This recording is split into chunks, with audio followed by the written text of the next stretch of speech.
At one point in 2012, she was a camper just like the rest of you for RYLA. After that, she successfully moved on to write 2 books. She has her own vlog on YouTube, which is also a great vlog. And to add to that, she loves a good chocolate chip cookie. Ladies and gentlemen, Jackie G.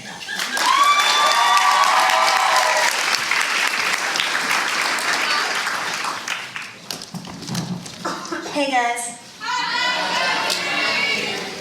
That didn't work. All right, hold on one second.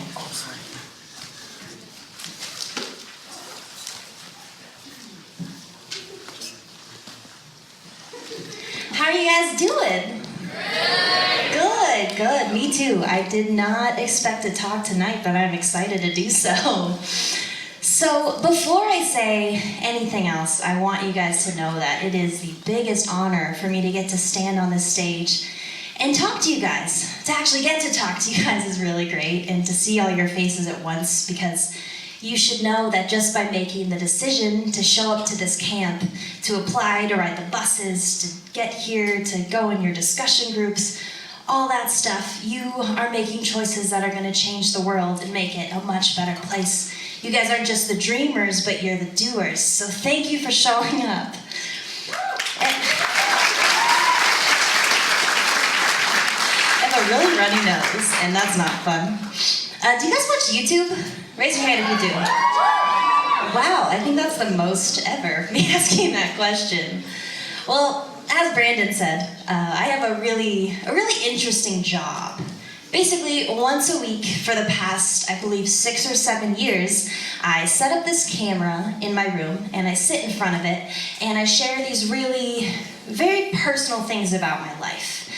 Anywhere from body image issues to mental health things like depression or anxiety, things regarding sexual assault, things regarding relationships, life, any and all the things. I set my camera up, I talk about these things, and then I edit the video, and I upload it for anyone and their mom, if they want to watch it, And when I'm not doing that, I'm writing books and blog posts about the same exact things, and then I publish those for the world to hear as well.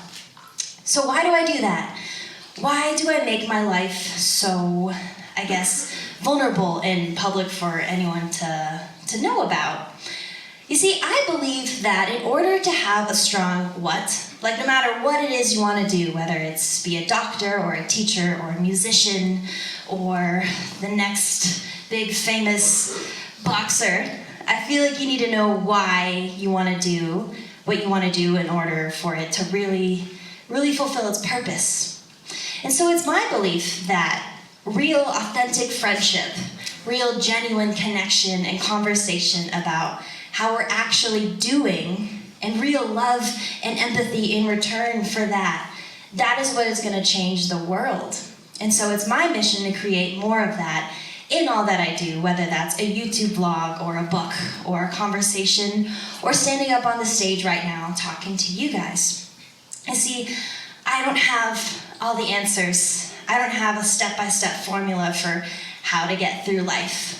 All I have is my story to share, but I believe that that is enough, and I believe that that's worth sharing, because I want my life to look like an invitation for others to step into the same healing journey that I have known and trusted.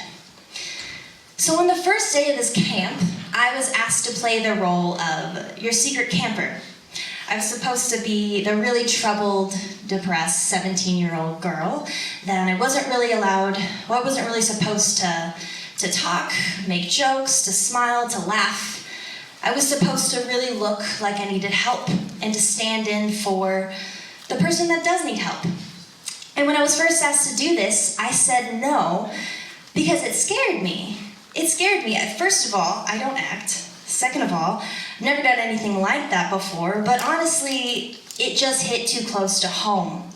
Because the truth is, when I really was 17, I really was that very depressed, troubled girl. But the difference between me then and me now is that back then I decided to do this thing that I call send in my representative, or as Scott's been saying all weekend, put on the mask. My mask was filled with all the jokes and the smiles and the bubbly personality and funny questions and just trying to make myself look like this really fun, exciting person in order to cover up what was actually going on in here. Because somewhere along the lines in my life, I had learned the lie that if I am honest and if I am open about the truth of how I'm feeling, then people will leave. So with all that being said, I feel like it's time I actually introduce myself to you. My name is Jackie. I am 24 years old, not 17, sorry. I really like dolphins. Dolphins are really great. I actually... Oh yes, we have Team Dolphins. You guys are wonderful. Good job on your team name. I grew up wanting to be a dolphin trainer. I really liked them. I even went to this place called Dolphin Camp, which I highly suggest you go there after this one. Just stop by there too. Really fun. And I also really loved roly-poly bugs. You know those little black bugs that if you... Wow, you guys really like roly-polies. Cool. Give it up for roly-polies. I've never gotten this reaction before. I guess I don't need to explain what they are. You already know. I used to sell those door to door for $0.25 a piece when I was about 5 years old. Yeah, I profited 25 cents and I took it to the bank. It was great. I decided that right then I was going to be an entrepreneur, so going strong. I don't sell them anymore though, in case you're wondering. I'm also really afraid sometimes of what people think about me. There's moments where I get really scared to speak up in intellectual conversations because I'm afraid that I'm too stupid to have something to offer. There's times where I feel like I have to change everything about my appearance, whether it's what I wear, how skinny or whatnot I try to make myself appear in order for what the world's standards are. There's times where I get so painfully depressed on really dark days where I can't get out of bed to even make myself a meal. And there's times where I get so scared of the silence that screams the truth that I keep myself really busy doing sometimes meaningless tasks in order to avoid that because I'm not ready to hear it. But what would happen if we were not afraid of what people thought about us? What would happen if we were able to actually look ourselves in the mirror and love who we saw staring back at us? What would happen if we did not let the world decide what we were supposed to wear or act like or be like in order to be okay? What would happen if we were truly able to love ourselves? So I believe that one of the most impactful things that we could do is to share our stories with one another. Not like the fake pretty story, but like the real vulnerable, nitty-gritty, messy one. So if you guys don't mind, for the next, I guess 30, 20, I don't know how many minutes, I'm going to share my story with you. Is that okay? Yeah. Cool, thank you. I'm going to do it anyway, so I have the mic. So I'm a little sister. Is anyone out there a little brother, a little sister? Yeah. Wow, we have so many. We gotta stick together. You know, it's a tough life out there. Big brothers and sisters, you're cool too, I promise. You guys stick together too. Anyway, I thought that my big sister was like the coolest, best person in the world. It was my impression of her that she was like my standard. She was everything that I thought I needed to dress like, act like, talk like, be like. She was who I thought I needed to be. And if I wasn't trying to be like her, I was trying to get her approval.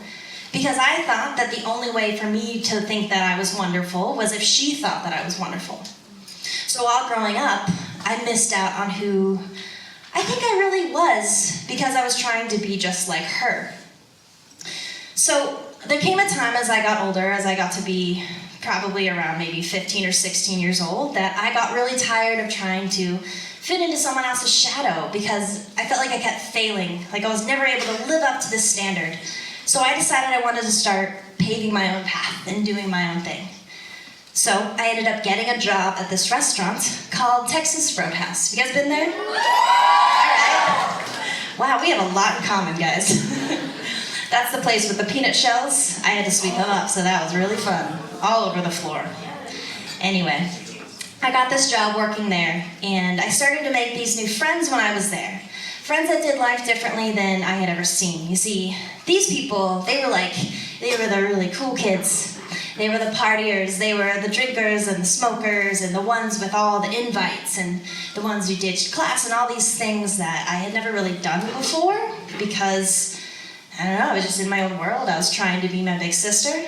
But for some reason, these new friends that I was making, they thought it was funny and they really liked me, and so they wanted me to be a part of their group, and they made me feel really special. So I realized that I liked to feel wanted. I liked to feel special. And so I started hanging out with these people because I felt like I wasn't getting what I thought I needed then from my sister, so now I'm gonna look for it in somebody else.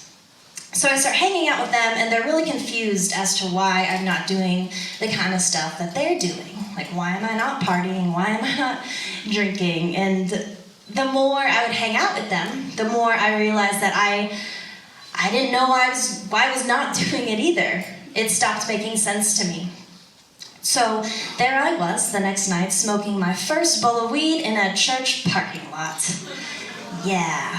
Yeah, that decision that I made ended up changing the rest of my life, because that one decision led to another decision, led to another decision, and before I knew it, I found a new way to try to fit in. I was at parties every weekend that I could be because I realized that I saw the people who weren't there, they were getting talked about like they were the losers, and I didn't want to risk being the loser. I didn't want to risk being talked about. So I realized that what I'm going to have to do to be special, what I'm going to have to do to chase my new standard, is to fit in with these guys. So that's what I did. And this video makes me really emotional that we were watching before, because what he was talking about coming home to his mom and her wanting to talk to him and him running upstairs, that's exactly what I used to do. Every single night I would get home as late as possible, and my mom would open the door and I would push through, run upstairs, and not want to talk. Just never. And there was one night where my sister, she came into my room, and it was like 3 in the morning and I was sleeping, and she wakes me up crying, like really, really hard. So I wake up and I'm like, what's happening?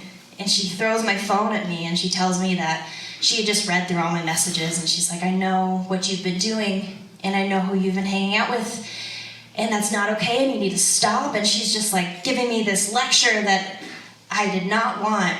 And so I got really defensive and mad because I thought I had found my place and she was not cool with it. And so little by little I started distancing myself from my family and started trying to find family in my new friends. So there was this one girl that I worked with, and she decided that she wanted to be my like substitute big sister. She was a little older than me, so she wanted to like take me under her wing and teach me all the things. And I liked that. So we did everything together, like everything. She became my best friend, and she was dating this guy, and he was a little bit older as well, and he claimed me as his little sister. So I called him Big Bro, he called me Little Sis. We were this little family, and I knew them and I trusted them, and they were my people. And so we decided that we were gonna move out and get this apartment together and just kind of start our own life. So one day after work, we all worked at Texas Roadhouse. This is not brought to you by Texas Roadhouse, by the way. We all worked there together, and it was late one night. We were getting off a shift, and my best friend's boyfriend, like my big brother, he asked me if I wouldn't mind being his designated driver home from a bar that night. And I said yes, because he's like my big brother, of course, why would I not help you? So I follow him out to the bar, and we stay there, me, him, and a bunch of servers from work, and we stay there till about closing time, and it's about maybe 2 in the morning, and we walk out to the car, and the next thing I know, I'm turned around with a hand over my mouth, and that night my best friend's boyfriend raped me. So I drove home at about 4 in the morning, and I get home and I walk upstairs and I look at myself in the mirror, and I feel like I'm not I don't belong in my own body. Like, I don't belong to myself anymore. Like, something was just taken from me, and I was really confused. I was like, did I just make this up? Did I do something wrong? Was this my fault? Why did this happen? And so I take off my clothes and I throw them away because I feel like they don't belong to me either. I feel about this big. And I could have sworn that I fell asleep on the bathroom floor, but I woke up on the couch downstairs. And the next morning, I wake up to a call from him. And so I'm like, I open my eyes and I see his name on my phone, and I can't even tell you how I felt. I answer, and it's confusing because he starts asking me all these random, meaningless questions from the night before, like trying to piece together what happened. And I'm like, what do you talk, like, do you remember what happened last night?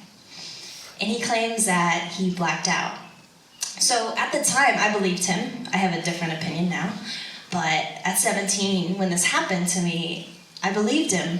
And so I hung up the phone, and I go into the next room, and I slam my back against the wall, and I just fall to the floor. And I felt like I had to hold my knees to my chest or I was gonna fall apart. Because I was the only person in the world who knew what had just happened to me. You see, I realized that there were two choices in front of me from this moment forward. The first choice, which seemed at the time the easiest, was to pretend nothing happened, to just carry on like it's totally normal. He apparently doesn't remember, no one else knows, so that's easy, right? Like, I'll just keep living my life. That sounds crazy now that I'm on stage talking about this, the idea that I would never tell anybody. And the other choice in my head, which felt impossible, was that I needed to open up. I needed somebody to know. I needed to not be alone in this. So about a week or so goes by, and I am at dinner with my aunt and my sister, and I cannot get it out of my mind that I need to tell my best friend what happened. She needs to know what her boyfriend did. So I leave dinner and I go and I sit on this dock, and I dial her number on my phone. And she picks up, and there's this silence because I can't get the words out of my mouth of what happened. I can't. And so she starts freaking out. She's like, Jackie, tell me what happened. Tell me, like, you need to tell me. And I was so terrified because if I were to tell her, that would put her in the position to have to choose between me and the man that she loved, between me and my abuser. And I did not believe for even a slight second that I was worth being chosen. So I get the words out. I still don't know how I did that, but I tell her it happened, and she hangs up the phone and never talks to me again. She was my family. They both were. Like, I trusted them and I knew them, and they were my people, my safe people. And now it felt like everything that made sense to me was now ripped out from under my feet. I had never felt more broken and alone and just like garbage in my life. So I'm sitting there and I decide, okay, I gotta escape. It was that moment right there that told me that my problems, they don't matter. My pain, it does not matter. Nothing I'm feeling matters. What people want is the bubbly, happy Jackie that can tell jokes and dance on stage and jump around in giant hamster balls or whatever those things are. That's what people want, so that's what I decided I was gonna give them. So what happened was drinking and partying, that kind of transitioned from me trying to fit in to me just trying to survive. Like, me really just trying to make it to the next day. Because in order for me to wear this mask, to send in this representative of me really happy and bubbly and having a great time, I had to be drinking. I had to be at a party, and it didn't matter if the people that were at the party knew who I was. It didn't matter if I knew who they were. All that mattered was I was there, and I was numbing out, and I was surviving. That is all.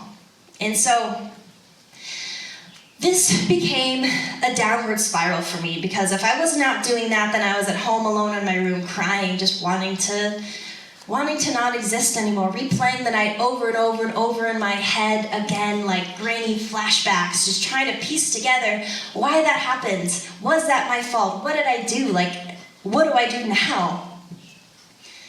So I decide that I can't live like this anymore. I need a fresh start. So I remembered that from a little girl, like I mentioned earlier, I was really into dolphins. So it's so random. Well, it's not random, I guess. I was really into dolphins, so I decided that I was going to move to California. I was living in Colorado at the time. There's no dolphins there. Lots of roly-polies though, so that's good. But I moved from Colorado to California, and I decided that I'm going to pursue this dream of training dolphins. So I moved to Los Angeles, city of the dolphins. That's not true. That's not where you should go if you want to be a dolphin trainer. Not LA. So I moved to LA, and right when I get there, I get offered this job to work in the music industry as a personal assistant. And that was never my dream, but what was presented to me was that this job was going to be pretty much me touring the world and backstage passes and VIP this and that and red carpets and all this stupid stuff that in my mind at the time was everything that I thought I could ever want. So I say yes. I thought, if I say no to this, I am an idiot. So I say yes to this job, and what I quickly learned was when you move across the country, those problems that I thought I was running from, they follow you there. You don't just leave your problems behind and move on like nothing happened. That's not a thing. Your stuff catches up with you, and I learned that really fast and really painfully. Because this boss that I had, he was a pretty bad alcoholic. So my life went from the high school parties and whatnot to 8-week tours where I'm drunk for about 7.5 weeks of them, sleeping outside, curled up in a sleeping bag next to a tour bus all night. It turns into me at Hollywood nightclubs where the decisions that I'm making make me absolutely disgusted with who I am. It's like I'm making decision after decision, all these choices. I'm like packing this suitcase full of shame that I didn't realize I was gonna have to take with me for the rest of my life. I didn't realize those decisions and whatnot were gonna create this hatred for myself, create this shame. Shame's this thing where it tells you you're worthless. It follows you and it sticks to you, and it was my life. It was my life. And so every morning I would wake up on this tour bus when we were on the road, and I would just stare at the ceiling and I would just ask God to give me some kind of disease or something, to give me a ticket out, because I didn't think that I deserved any of this. I hated myself. So this tour ends, and I'm kind of at my rock bottom. I am so tired, so exhausted, and I feel like I just need to lay down for like a month. Like I just need to lay there and no one talk to me. So I go back home, and I lay on my couch, and I'm given this book. And I didn't read at the time. So, which is crazy now because I read all the time. I was just reading on this hammock earlier, it was great. But at the time I didn't, but for some reason I thought maybe this time I should. Like I had this little nudge that was like, hey, you should probably read this book. So I'm not doing anything, I'm just laying on a couch. So I open it up and I start reading about things like vulnerability, authenticity, connection, friendship, all these things that I had never really heard of before. Like that wasn't a part of my language. Like I didn't know what the word vulnerable even meant. But I just kept reading this book, and it was the first thing that told me that I am loved right now. That even in all this mess, even in all this just garbage that was following me around, that I was not alone, that I was okay, and that these things that I was feeling, that it was normal, and I was gonna be okay. So this book was talking a lot about connection and a lot about the kind of conversations that, honestly, we've been having here at RYLA, which is amazing. It was talking about all that, and I hadn't done that stuff before. But I decided that if this book is actually means what it's saying, I want to give this a try. Like, I want to try out this whole friendship thing. So I decide to move back to California, and I'm going to try and make some friends in a different world. So, sorry, my arm's like all, ugh. So I go back to California, and I start meeting these people. And this girl asked me to get a cup of coffee. And I had never been asked just out for a cup of coffee before, so I was like, what do you want from me? So we go and we sit and we have coffee, and she just starts opening up. She just starts sharing her story with me, and it wasn't like for any kind of motive, like she wasn't needing anything from me. She was just letting me know who she was. There was no mask, there was no representative, it was just her. And her story was messy, as all of our stories are messy. And there was something really attractive about that to me, because it felt like the truth. It didn't feel like some flashy, like, I want you to think I'm cool, so I'm gonna show you this cool thing that I did in this place. It was just her. So I liked that, and I decided that I wanted to meet more people like this. So I, one coffee hang went to the next coffee hang, and the next, and I started making all these friends that just did life differently than I did, that I had never seen before. And what I noticed when they were all together is that they would show up for each other. Like we were talking about earlier, my uncle was talking about the emotional first aid stuff, about how what you need is someone to sit in the ditch with you, not try and fix it and pull you out or pretend it's not there. And that's what they did for each other.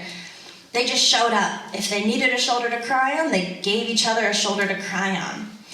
And I loved that, but I was still so afraid of letting myself be known, because I was scared that if they know what's in my suitcase of shame, they're not going to want to be my friends anymore. They're going to see the kind of human being that I believed that I was, and they're not going to want anything to do with me. So I hid and I hid until one night I didn't want to hide anymore. I felt like I couldn't do it. I felt like they just need to know the truth. They need to know all my stuff.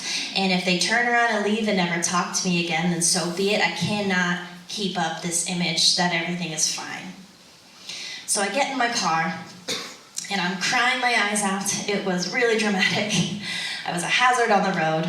And I go to my friend's house, and I walk in her door, and I can't, again, get the words out of what I need to say. And so finally I just open up, and I just start talking. I just start throwing it all out there for literally the first time ever. So five long hours later, I had a lot to say.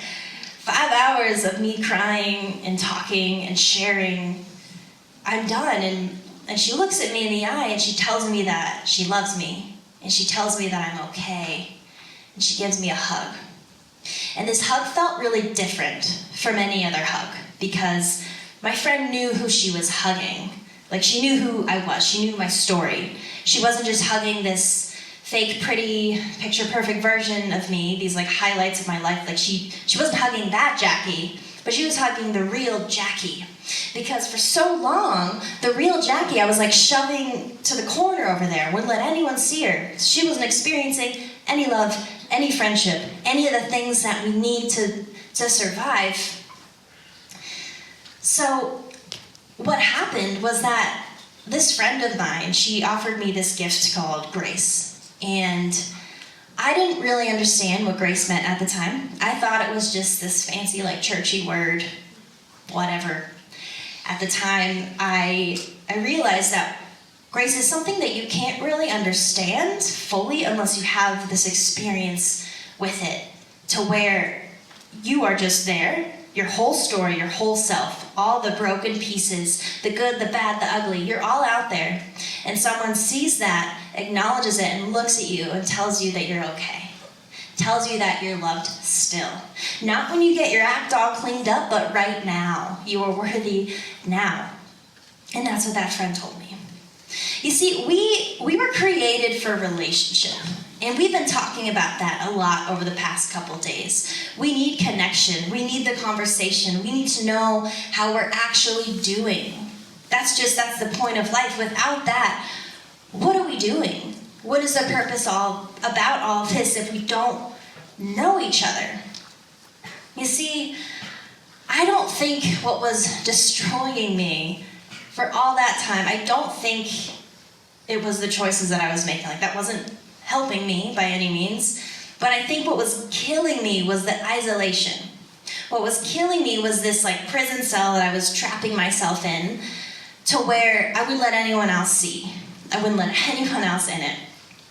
That's what was destroying me. I wasn't letting myself have what I needed to survive, which is people. Someone in it with you. You see, we all have a story. We all have a reason why we are the way that we are. And so part of living this life is just, instead of jumping to conclusions about people, instead of judging someone based on what they look like or where they're from or what they're talking about or what they do, realize that there's a why behind why they are the way that they are. There's a whole story. You see, life is hard. Life's really hard, and it's not just hard because we're doing it wrong. It's just hard because it's hard. We weren't given some rule book, some step-by-step instruction manual for how to go through life, how to go through high school, how to be an adult. We weren't given that, but we were given each other. And I think that we can learn a whole lot more from each other than we realize. So it all starts right here. It starts in the conversations that we're having here. But then it really begins to start when we leave RYLA and you go back to your high schools or your youth groups or your sports teams, whatever it is you kids do these days. I sound so old. It starts there. I believe that we have to love ourselves first. We have to look inward and we have to understand who we are. Because there becomes this moment, which I've actually experienced somewhat recently, of when you can look yourself in the mirror and actually love who you see staring back at you. Respect who you see staring back at you. Not look at yourself and find these flaws of like, well, I wish my hair did this, or I wish I was smarter in this, or I wish I looked like this. All that stuff. That's all a big lie. Because who you are is absolutely beautiful, and who you are is absolutely loved. And once we know that, there's this confidence. Like, you can really tell when someone knows who they are. And it's one of the coolest, most like addicting things to be around, when someone is just who they are and they just love themselves. And it makes, at least when I'm around that kind of person, it makes me want to be who I am too. And I think that's what got me into all this in the first place, was these new friends that were just vulnerable and real and honest. And so that's what we have to take back to our high schools and all the other stuff I listed already. We gotta take that back with us, because that's what's gonna change the world. You see, since I was 17 and all that happened, I've struggled on and off pretty badly with depression and with anxiety, and I know that I'm not the only one. And a lot of the things that we've been talking about at this RYLA or the other 3 camps that I've done this whole camper thing at, that what we need is people in that with us. And so what I do when I'm having a really dark day, like ever since it's been a couple years, but when I do on those really dark days, that I made this agreement with a friend of mine, that whenever I'm having that day where you can't get off the couch, you can't do anything because you just feel so small, so horrible, I send her a poop emoji text. You know the little poop emoji? Yeah. I sent her one of those as kind of like an SOS signal. And she gets that and she sees it and she realizes, okay, Jackie's not okay. So she either calls me or she shows up at my door, or she just sends me a text telling me who I am, who she knows me to be. And it's in those moments, it's not her trying to fix it, but it's her showing up and letting me know that I'm not alone in it.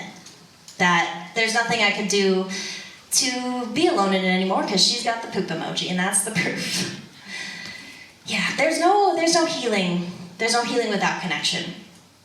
So I'm gonna end with this one last thing, because if anything that I've said, if you take any of it with me, other than the roly-poly thing, know that you're so special, and you are so valuable, and you are so worth it and loved, no matter what it is that you've done, no matter what choices or story, no matter what you think makes you unlovable. You are loved and you are special, and that is the message to take out of RYLA. So, thank you.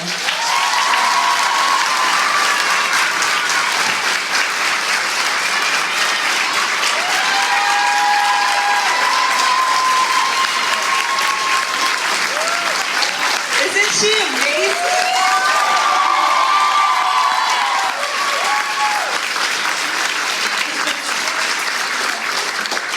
So guys, the next activity we have is the campus put together a carnival for you.